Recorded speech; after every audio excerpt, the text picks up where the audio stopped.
భావ్యము సుపరిచితమైన మాట చదువుకొని మీరు చేసినటువంటి దానము తప్ప మమ్మల్ని చూసి మేము గర్వించడానికి అతిశయించడానికి మాకు లేదు నాయన. మేమందరము మంటి వారమైన మమ్మల్ని జ్ఞాపకం చేసుకుంటున్నారు. అడవి పువ్వు వలె అప్పుడే కనిపించి దాని మీద వడగాలి తగిలితే వాడి కింద పడిపోయేటట్లు ఇదే లోకంలో సమాజంలో మా సహచరుల మధ్య వయసుతోనూ ఆరోగ్య బలాలకు లింగ సంబంధమైన భేదం ఏదీ లేకుండా మరణం అనేది కబలిస్తూ ఉండగా మాకు కనుమరుగై తెరమరుగై ఈ లోకాన్ని విడిచి వెళ్ళిపోతున్నారు. కనుక మమ్మల్ని చూసి మేము గర్వించడానికంటే ఏమి లేదు అని మాకు ఆరోగ్యం క్షణమాత్రంలో పోవచ్చు, ఆర్థిక స్థితిగతులు అక్కడే స్థాయికి చేరుకోవచ్చు. మాకున్నటువంటి మెదడులో ఒక నరం తగ్గిపోతే పిచ్చోడు కూడా అయిపోయే ప్రమాదం ఉన్నది. ఇటువంటి మట్టి మనుషుల మీద దృష్టించి కాపాడి సంరక్షించి నీ బిడ్డలంగా నీ సన్నిధికి వచ్చే భాగ్యాన్ని ఇచ్చి ఈ ఉదయకాలపు తండ్రి ఈ పరిశుద్ధ పునరుత్థాన దినంలో నాకు ఇచ్చిన సదవకాశం స్థుతిస్తూ ప్రభువా ఈ సమయంలో అవసరమైన హెచ్చరిక మాత్రం మాకు అనుగ్రహించండి. హెచ్చరిక ఉంది మీతో సమాధానపడి మీరు ఇచ్చే జీవంలో పాల్గొనడం భాగ్యం నాకు మాకు దయచేయమని ఆ యొక్క రాసుని చేయవలసిన అనుభవములను చేతులు అప్పగించుకుంటూ ఈ సమయానికి అవసరమైన కొద్ది మాటలు అనుగ్రహించమని ప్రతి విధమైన ఆటంకంలో గర్తిస్తూ యేసయ్యాని మహిళ నామలో పాల్గొనకు మాకు అవసరమైన సహాయం ఈ సమయాన్ని చేయమని యేసునామమున ప్రార్థించి వేడుకుంటున్నాం. ఆమేన్. దేవుని స్తోత్రం. ప్రియమైన దేవుని బిడ్డలారా, చదువుకున్నటువంటి లేఖన భాగాన్ని గమనించినట్లయితే ఆ మొదటి యోహాను పత్రిక 3వ అధ్యాయం 3వ వచనం చదివాం. ఆ చదువుకున్న మాటలో ఆయన యందు ఈ నిరీక్షణ పెట్టుకొనిన ప్రతి వాడును, ఈ ప్రతివాడు అనేవారు ఎవరు అనంటే మొదటి వచనం చూడండి. మనము దేవుని పిల్లలు మనకి పిలువబడినట్లు తండ్రి మనకి ప్రేమను అనుగ్రహించను. చూడు, మనము దేవుని పిల్లలని పిలువబడినట్లు అంటే అంత ఈజీగా కార్యక్రమం జరిగిపోలేదండోయ్. అదేదో సింప్లీ ఏమి చేసినంత మనము దేవుని పిల్లలమని పిలువబడినట్లు తండ్రి మనకి ఇంటి ప్రేమను అనుగ్రహించను. అనుగ్రహించడం అంటే అర్థం ఏంటో, తన దగ్గర ఉన్నదేదో అవసరతలో ఉన్న అవతల వాళ్ళకి ఇవ్వడం. అలాగ అనుగ్రహించినటువంటి ప్రేమ ఒక భావోద్రేకం, ఒక ఎమోషన్ కాదు.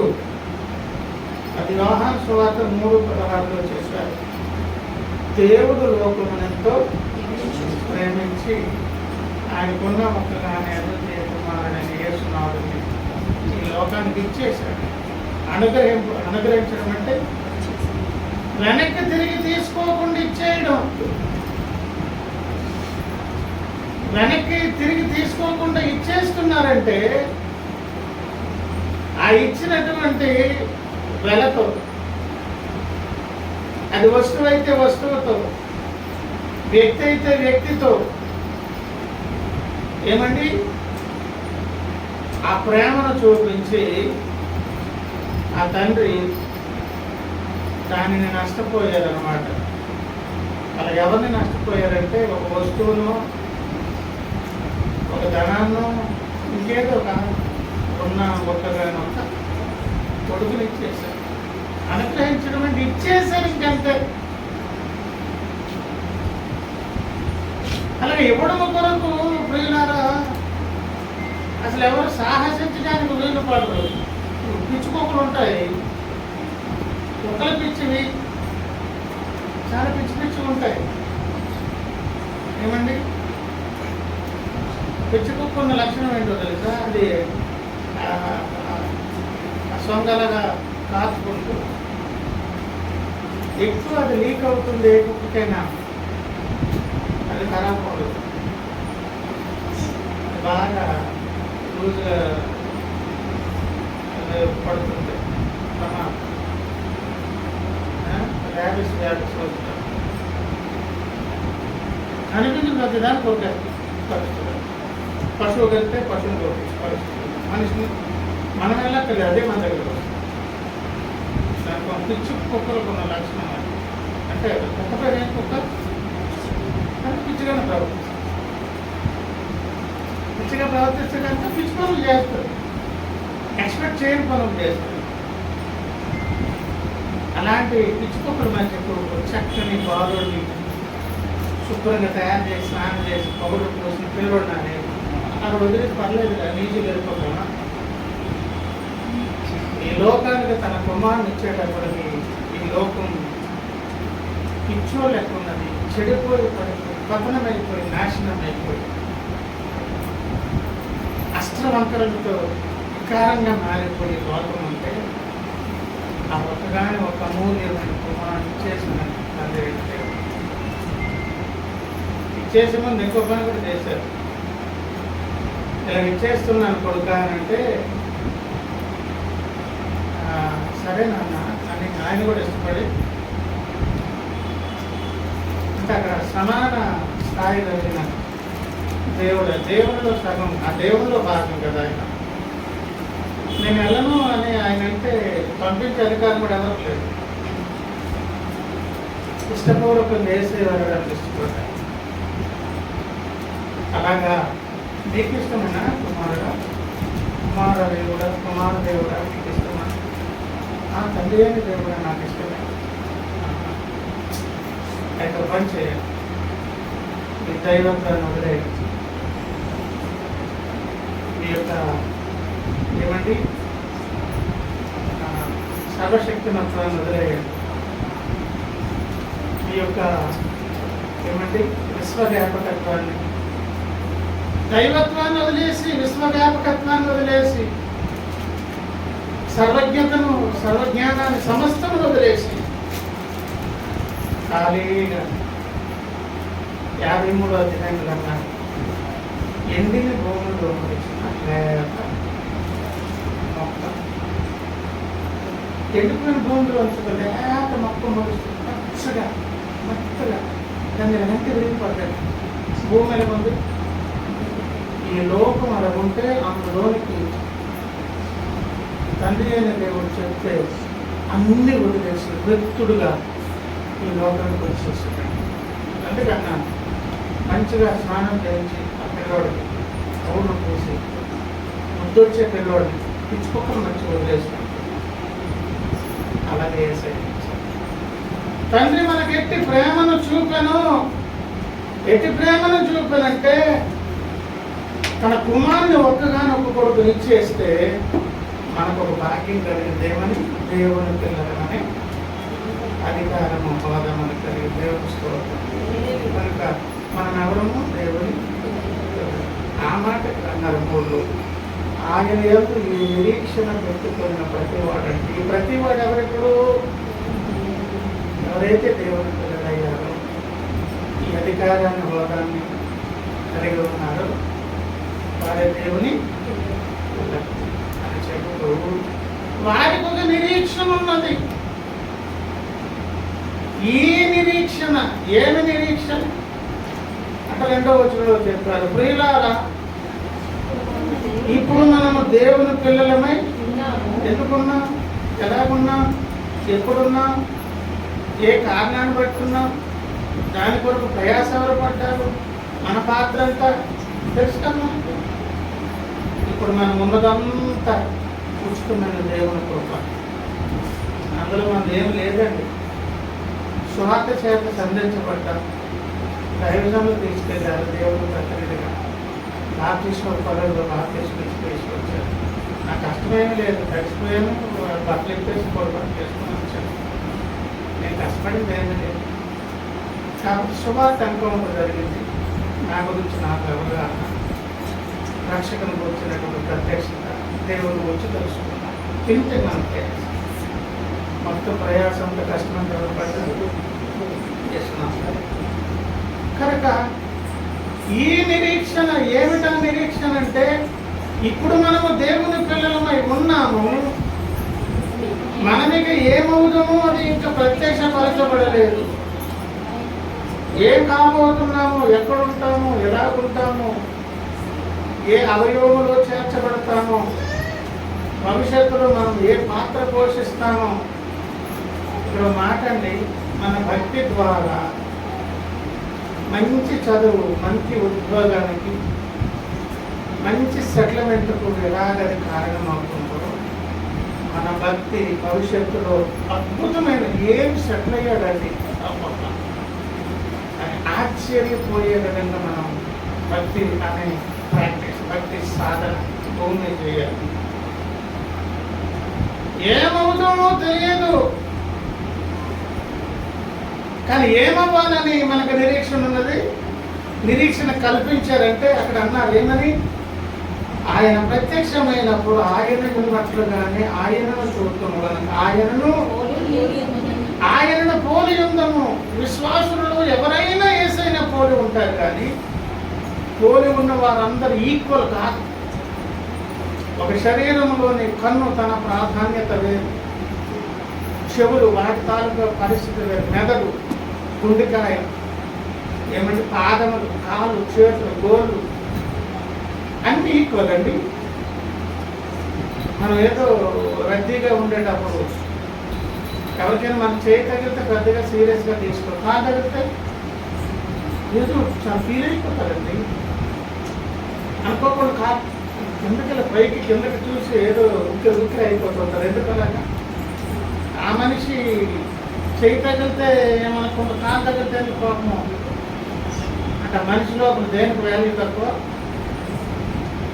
కానీ దురదృష్టం ఏంటో తెలుసా, ఈ మనిషి మొత్తం అదే మోసం తీసుకెళ్ళాలి. సుందరము కానీ అవయవములకు పెద్దగా వాటి కొరకు ఇది మేము కంటికేమో రాత్రేపు సుందరమైన అవయవం ఏదది పళ్ళు, మూతుకు పూసినట్టు ఇచ్చి దానికే పూయదా పలుపు. సుందరము కాని అవయవములకు ఎక్కువ శ్రద్ధ తెచ్చుకోవాలి. అందుకే తోముతారు బాగా, అందుకే వాష్రూమ్లో స్టూల్ కూడా పెట్టుకొని ఎవడు వాష్రూమ్ వాడు కట్టేసి ఇచ్చిన బెటర్. సాంగా చేస్తారు, నమ్మేసి పడుకుంటారు, వాచ్ చేయడం కూర్చుంటారు, వదిలేయడమే. ఆ పాఠాలు కదా చూస్తారు. అంతలో కళ్ళకేం అవసరం లేదు, ఎదగలని చాలు. సుందరము కాని అవయవములకు ఎక్కువ పని, సుందరమైన అవయవాల కంట. కానీ అదే మనిషిలో ఉన్నటువంటి చేయి తగిలితే అవతల వ్యక్తి కోపం రాదు, భుజం తగిలితే, మనిషి బాడీ తగిలితే కోపం, పాదాలు తగిలితే ఏమవుదామో తెలియదు. కానీ ఒకనాటికి ఏమవుతాం, యేసయ్యలా ఉంటాం, యేసయ్యలా ఉంటాం. కానీ అక్కడ కూడా ఎటువంటి స్థితి ఉండాలన్నాను, ఉన్నతమైన స్థితిలోకి వెళ్ళాలి. దేవుని స్తోత్రం. నీ చదువు నీ భవిష్యత్తు మీద భవితవ్యం మీద ఆధారపడినట్టు మన భక్తి రేపు రాబోతున్న నిత్యత్వ జీవితపు భవిష్యత్తు భవితవ్యం మీద ఆధారపడి ఉన్న దేవుని స్తోత్రం. ఏం పట్టినట్టు అరకొడ భక్తి చేసి వచ్చామా వెళ్ళామా అన్నట్టు చేస్తే ఈ పాదాల్లోనూ ఎక్కడో ఉంటాయి. అలా కాకూడదు. మనం ఏం కావాలి అని అన్ని సాధన చేయాలి. మెట్టుకైతే కాదు. మనకున్న నిరీక్షణ ఏంటి? మనమెవరం దేవుని ఏం నిరీక్షణ ఉన్నది?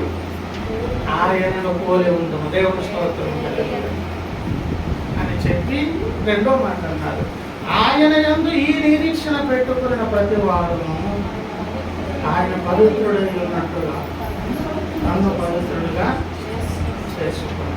ఆయన పవిత్రుడై ఉన్నట్లుగా తను తాను పవిత్రుడుగా చేసి కొను అంటే అర్థం ఏంటో తెలుసా? ఒకటి తర్వాత ఇక డేట్ ఎంత చూసారా చెప్పాడు. రేపు నీకు ఇష్టమన్నా లేకపోయినా నెక్స్ట్ ఏమొచ్చేస్తుంది అలాగా ఆయనకు ఒక పేరు ఉంటుంది. ఒక ఆయన కొడుకు ఉంటుంది, ఒక ఆయన కొడుకు ఉంటాడు.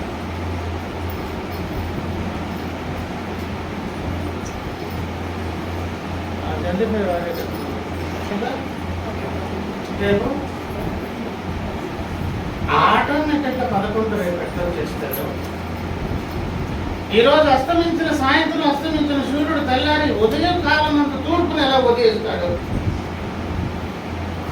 ఆటోమేటిక్గా మిరపకాయ కొరిగితే కారం ఎట్లుంటుందో, బెల్లం తిరిగి ఎట్లుంటుంది.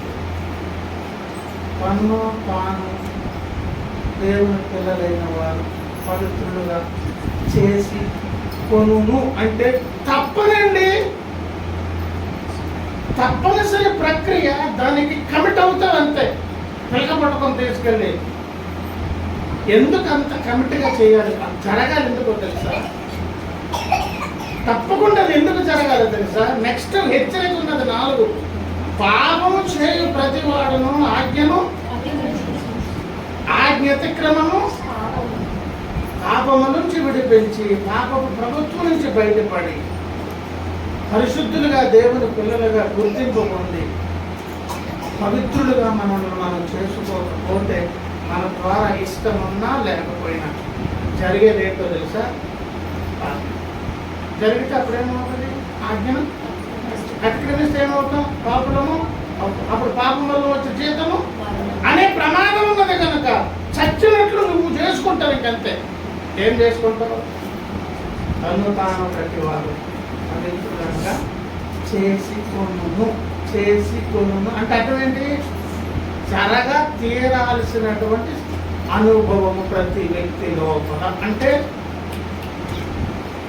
అలా చేసుకునేటట్లు ఎలాగ ఇరికించి నిన్ను తీసుకెళ్లాలో నన్ను తీసుకెళ్లాలో దేవుడు తీసుకెళ్తారు. ఏదైతే అడ్డు ఉన్నదో ప్రతిబంధకము, నీ బలమా, ఆరోగ్యమా, డబ్బా, ఇంకోట తీసేస్తా దేవుడు. తీసుకెళ్తాడు. మర్యాద చెప్తున్నాను. సామధాన వేద 2వ ప్రయత్నాన్ని దిక్కు లేదు నాకు, నేను పరిశుద్ధుడిగా బ్రతకాలి ఇంకంతే అనే దగ్గరకు ప్రతి వ్యక్తిని ఎవరు తీసుకొస్తారు? అలా తీసుకురాకపోతే నష్టం ఏంటన్నా? పాపం జరిగే ప్రమాదం, ఆజ్ఞను అతిక్రమించే ప్రమాదం ఉన్నది. మరలా మనం పాపం వలన వచ్చే జీతం మరణాన్ని అనుభవించే ఆ ప్రమాద బారిన పడకూడదని తప్పనిసరిగా మన జీవితంలో ఏం జరగబోతుంది? తను తాను ప్రతి వారు ఏమి చేసుకును పవిత్రులుగా చేసి కొనును జరుగుతుందండి. ఇప్పుడు నీలో మొరాయిస్తున్న తిరుగుబాటు, లోబడిన స్థితి, దేవునికి చట్టానికి వ్యతిరేకమైన పరిస్థితులు, కొన్ని అలవాట్లు, కొన్ని అభిరుచులు, దేవుని మీద మక్కువ లేకపోవడం, ఆసక్తి లేకపోవడం, ఏదో కొన్ని అనారోగ్యాలు ఉంటాయి కదా. ఈ బలహీనతలు ఉండవండి. ముందుకు వెళ్ళిన తర్వాత అవన్నీ కొమలని నరికేస్తారు దేవుడు. అలాగే నరకబడుతున్న అనుభవం అనేది ముందుకు వెళ్తున్నప్పుడు లేదనుకోండి, మనం జాగ్రత్త పడాలి. బాబోయ్, నా పరిస్థితి ఏదో దుర్భరంగా మారిపోతుంది, ఎక్కడో ఏదో అయిపోతున్నాను, మళ్ళా దిగజారిపోతుంది, ఎక్కడో నా బ్రతుకును భయపడాలి. అలా భయపడకుండా కంటిన్యూట్లు ముందుకు వెళ్తున్న కొలది, ముందుకు వెళ్ళిన కొలది మనలో ఏం జరుగుతుంది? ఈ మార్పు తప్పక దేవుడు కలిగిస్తారు. దేవుడు స్తోత్రం.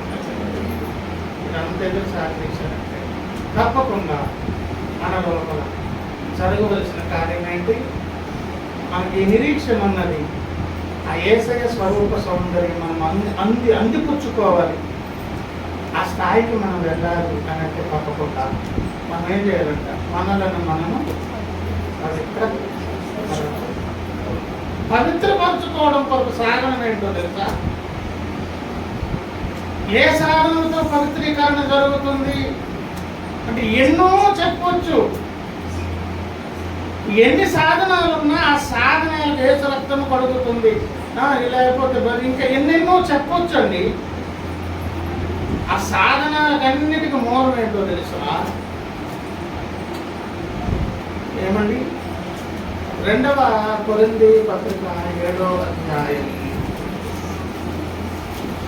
మొదటి వచనం చూడండి. ప్రియులారా, మనకు ఈ వాగ్దానములు ఉన్నవి కనుక దేవుని భయముతో పరిశుద్ధతను సంపూర్తి చేసుకొనుచు శరీరమునకును ఆత్మకును కలిగిన సమస్త కల్మషమును నుండి మనలను పవిత్రులనుగా లోపల బయట శుభ్రపరచబడినటువంటి కన్యత సొంతం కావాలి, చేసి కొందాము. ఇక్కడ కూడా ఏంటో తెలుసా, మన మీద రుద్దబడినటువంటి విషయం దేనితో తెలుసా, దేవుని భయముతో. అదండి హైలైట్ చేసుకోండి. ఏం భయం అది? దేవుని భయం ఉన్న చోటనే ఈ పవిత్రీకరణ కార్యం జరుగుతుంది. సాగదీసిన ఉపోద్ఘాతం ఏంటి? మనం దేవుని పిల్లలు, మనకు ఒక నిరీక్షణ ఉన్నది. ఏంటో నిరీక్షణ? యేసయ్య పోలి ఉందాము. అలా ఉండాలి, అది సాధించుకోవాలి అని అంటే తప్పకుండా మనం ఏం కావాలి? మనలను మనము పవిత్రపరచుకోవాలి. పవిత్రీకరణ కొరకు మనలో ఉండాల్సిన సౌందర్యం ఏంటి? దేవుని భయము, దేవుని స్తోత్రం. ఇప్పుడు దేవుని భయం అనే దగ్గర కూడా విషయం చెప్తారు, జాగ్రత్త వినండి.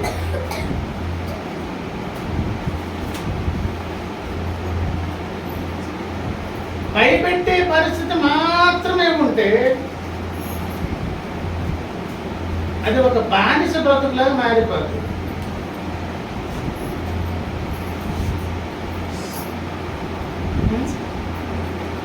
సరే, ఆ వివరణ పక్కన పెట్టి, దేవుని భయం అంటే మనల్ని భయపెట్టేటట్లుగా దేవుడు ఉంటారు అని కాదు. అది ఎలా ఉంటుందో ఒక చిన్న ఉదాహరణ చూద్దాం. దేవుని భయం అనేది రావాలంటే దేవుడు ఏంటో తెలియాలి. దేవుడు ఎట్లాంటి వారు అర్థం కావాలి. అర్థమైతే ఆయనలో ఉన్నటువంటి సౌందర్యం తెలుస్తుంది.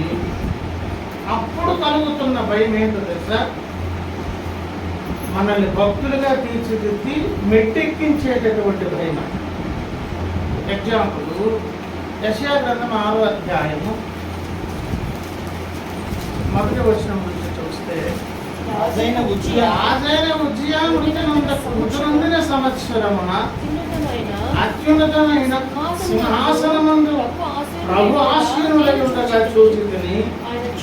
ఆయన చొక్కాయి అంచులు దేవాలయమును నిండుకొనెను. ఆయనకు పైగా శరాబులు నిలిచి ఉండేది. ఒక్కొక్కరికి 6 రెక్కలు ఉండెను. ప్రతివాడు 2 రెక్కలతో తన ముఖమును 2తో తన కాళ్ళను కప్పుకొనుచు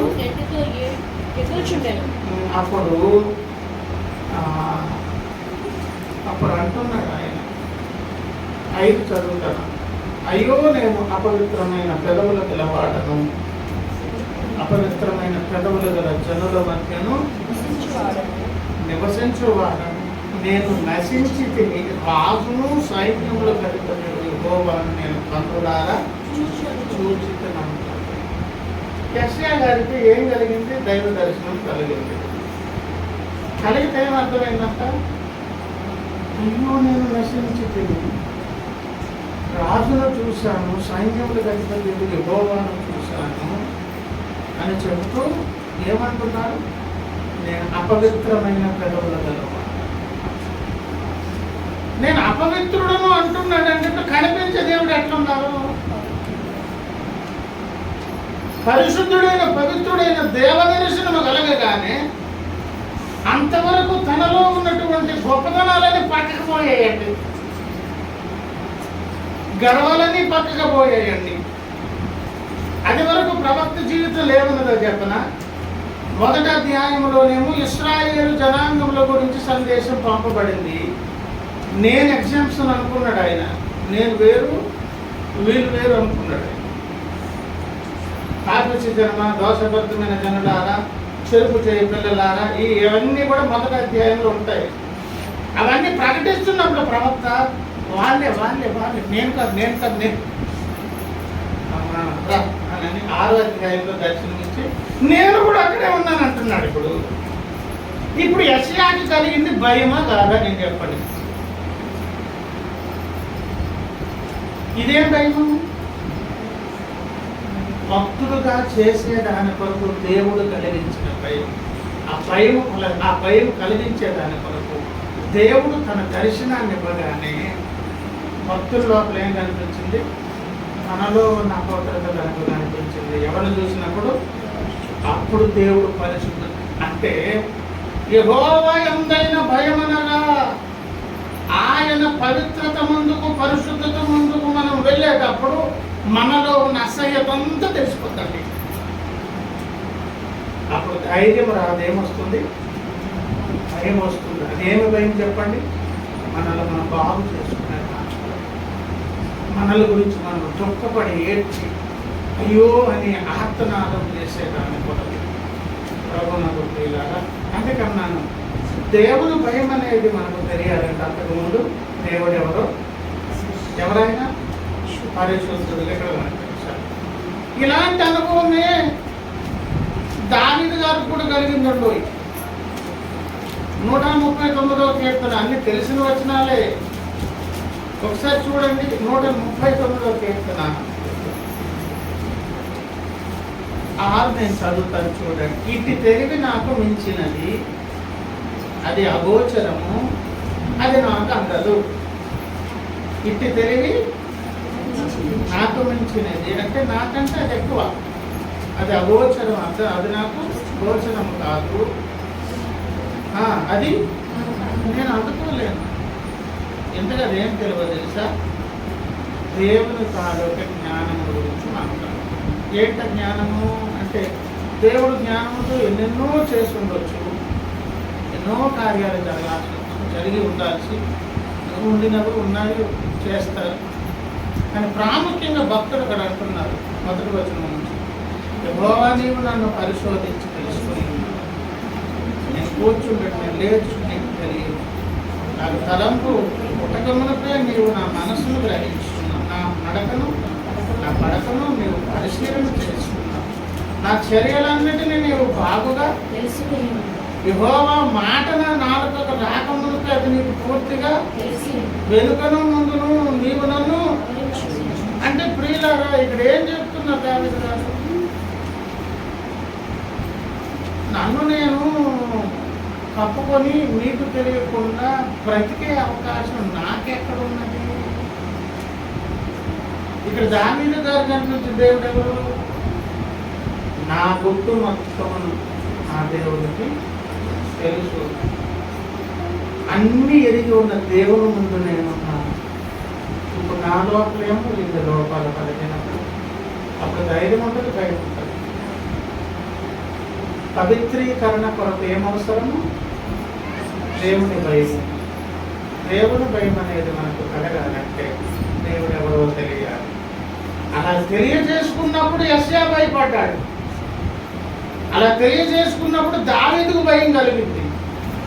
వీరికి భయపెట్టడానికి ఆయన ఏదో ఏం కనిపించలేదు. అక్కడేమో తన పరిశుద్ధతను చూపించారు, ఇక్కడేమో తన సర్వజ్ఞతను దేవుడు. తనకు తెలియని సంగతి ఏమో లేదు. మన బ్రతుకులు మొత్తం దేవుడు తెలుసు. మనల్ని ఉండినప్పుడు పరిశుద్ధము కాము, తప్పటడుగులు వేస్తున్న వారము, అన్ని ఎరిగిన దేవుడు ముందుకు వచ్చాము. ఏ ధైర్యంతో పనులు చేవేస్తాం? ఏ ధైర్యంతో సహవాసం చేయగలము? ఏమండి అంటే ప్రియులారా, మనకున్న ధైర్యం కూడా మన ఎవరో తెలుసా? అప్పుడు కూడా మనం ఆయన దగ్గరికే వెళ్ళాలి. దేవుని స్తోత్రం. 115వ కీర్తన ఒకసారి గమనించినట్లయితే 115వ కీర్తన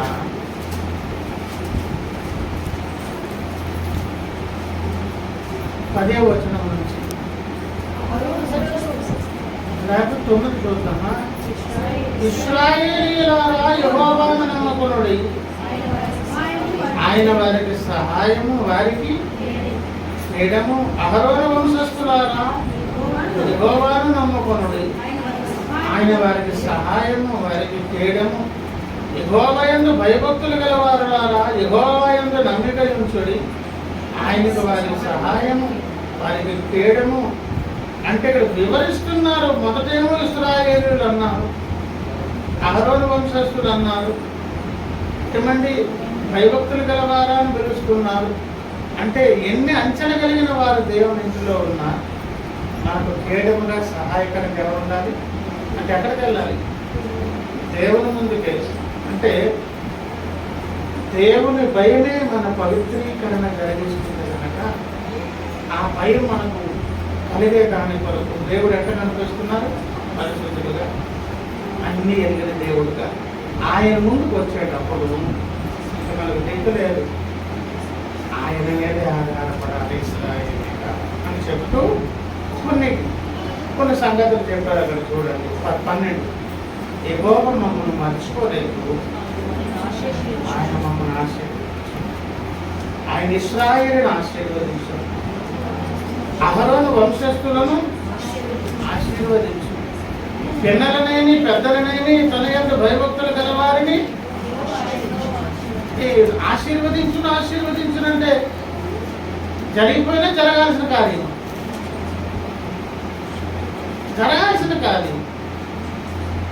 జరగాల్సిన కార్యమే. కానీ అంతకుముందు ఇటు 12 ఏమన్నారు? యెహోవా మమ్మను మర్చిపోలేదంటే పట్టించుకున్నారు. అదెప్పుడు? అది జరిగిన కాలం. మమ్మల్ని మర్చిపోలేదండి అని అంటే అర్థం ఏంటి? ఆల్రెడీ పట్టించుకున్నారు అంటే జరిగిపోయింది అది. ఆ తర్వాత మళ్ళీ ఏమంటున్నారు? తప్పక ఆశీర్వదిస్తారంటే జరగబోతున్నది. అంటే భక్తులకు అటువంటి నిరీక్షణ ఏర్పరిచి గతంలో కూడా ఆ కార్యాన్ని జరిగించి భవిష్యత్తు కొరకు ఏర్పాట్లు చేసి వాళ్ళు ఎక్కడికి రమ్మని పిలుస్తున్నారు? మరలా దేవుని సన్నిధికి. ప్రభునందు ప్రియులారా, ప్రసంగి అయినటువంటి భక్తుడు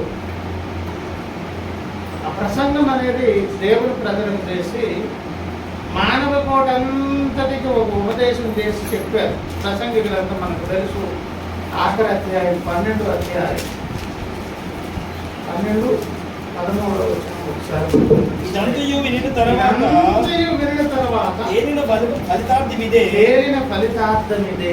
దేవుని యందు భయభక్తులు కలిగి ఉండి ఆయన కట్టడలను అనుసరించి నడుచుచుండవలెను. మానవ కోటికి ఇదిగే ఇంకో దిక్కు లేదండి మనకు. మానవ కోటి అందరికి విధిది. మానవ కోటి సంగతి ఏమో మనకు ప్రక్కన పెట్టేయండి. మనకైతే దిక్కు ఎవరు? ప్రభునందు ప్రియులారా, మనకు ఒక నిరీక్షణ ఉన్నది. ఏంటది? యేసయ్య మారబోతున్నాడు. కానీ ఏం పట్టనట్టు ఉంటే మారిపోను. అక్కడ మారాలంటే మనం ఏం చేసుకోలే? పవిత్రపరచుకోను అనే దగ్గరికి రావాలి. అలా చేసుకోవడం కొరకు మనం ఇష్టపడకపోతే మన ద్వారా ఏం దొరుకుతాయి? మళ్ళీ పొరపాట్లు తప్పిదాలు జరుగుతాయి. మళ్ళీ ఏ మేలైతే పొందామో అది వదిలేసుకుంటాం, మళ్ళీ నష్టాన్ని పాలైపోతాం. అలా కాకూడదంటే పవిత్రీకరణకు ఆధారం ఏంటి? ఆ భయం రావాలంటే మన కళ్ళ ముందు దేవుడిని ఎంట పెట్టుకోవాలి. పరిశుద్ధులైన దేవుని ముందు పెట్టుకుంటాం, అన్ని ఎరిగిన దేవుని ముందు పెట్టుకుంటాం. అన్నీ మీకు తెలుసు. మీ ఎదుట మేము ఎంత అపవిత్రమో మా సంగతి మాకు తెలుసు. ఇటువంటి పరిస్థితుల్లో ఏ ధైర్యం చేసి మీ దగ్గరకు వస్తాం? కనుక మీరే మాకు ఏదో దారి చూపించండి. మీ కృప చేత నన్ను మమ్మల్ని ఆదుకోండి, ఆదరించండి. ఆయన పాదాలు పట్టుకోవడం తప్ప ఇంకో దిక్కు మనకు లేదు. ఒకవేళ అలాంటి భయం లేకుండా ఒకవేళ ప్రవర్తించామనుకో, అలాంటి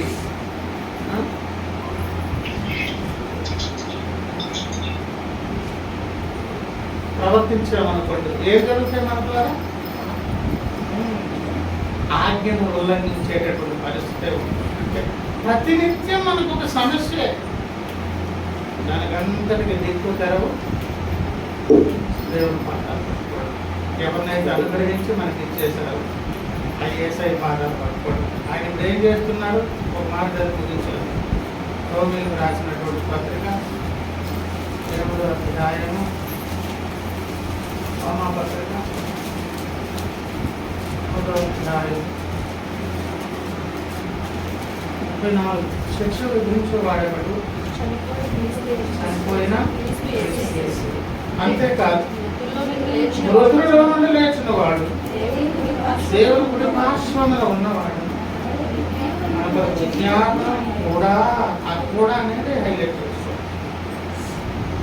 కూడా చేయవాడు మనకు ఆల్రెడీ ప్లీజ్ ప్లీజ్ ప్లీజ్ అని ఎవరు పెట్టిన వాడుతున్నాం అంటే దేవుని ప్రశ్న మనకు ఒక వేదిక సిద్ధపరిచి రమ్మని పిలుస్తున్నటువంటి సందర్భమే ఒప్పుకోలు సమయం.